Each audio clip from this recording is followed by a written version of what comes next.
Welcome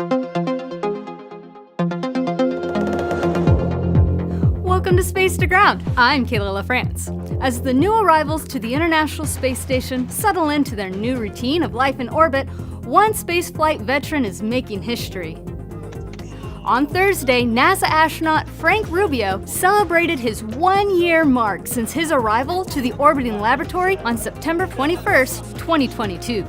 Rubio is wrapping up his stay on board, and upon his return next week, he will have set the record for the longest single spaceflight by a U.S. astronaut with 371 days in space. During his year in space, Frank has been busy. On top of EVAs, multiple cargo vehicles, and routine in-flight maintenance, Rubio has been key to aiding researchers in science investigations taking place on the orbiting laboratory to improve life here on Earth, as well as pave the way for future missions to the Moon, Mars, and beyond.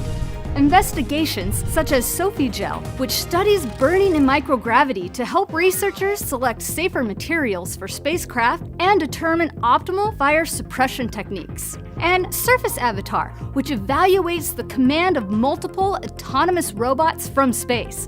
The investigation looks at challenges that might exist for orbit-to-ground remote operations of robots.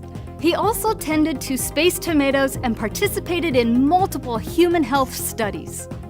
As Rubio nears the end of his year in space, he has joined his Roscosmos crewmates on their departure preparation, packing their belongings and checking out their re-entry suits that they will wear inside the Soyuz during the ride home. The trio is set to undock from the space station for their return trip inside the Soyuz MS-23 spacecraft on September 27th. After undocking, the trio will deorbit and re-enter Earth's atmosphere before parachuting to the ground safely. As always, live coverage will be provided, so follow us on social media or head over to NASA Television, the NASA app, or the agency's website for more information and times. 4 crew members are now assigned to launch on NASA's SpaceX Crew 8 mission for a long-duration stay aboard the International Space Station.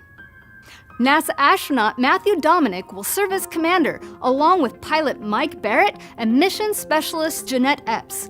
Mission specialist Alexander Gerbenkin from Roscosmos will round out the quartet that will fly to the International Space Station in early 2024.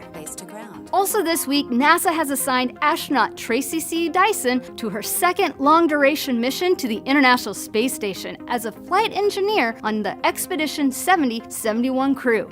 Dyson will launch on the Soyuz MS-25 spacecraft in March 2024, along with her 2 Roscosmos crewmates. They will spend approximately 6 months aboard the space station. And that's Space to Ground for this week. Thanks for watching. We'll see you next week.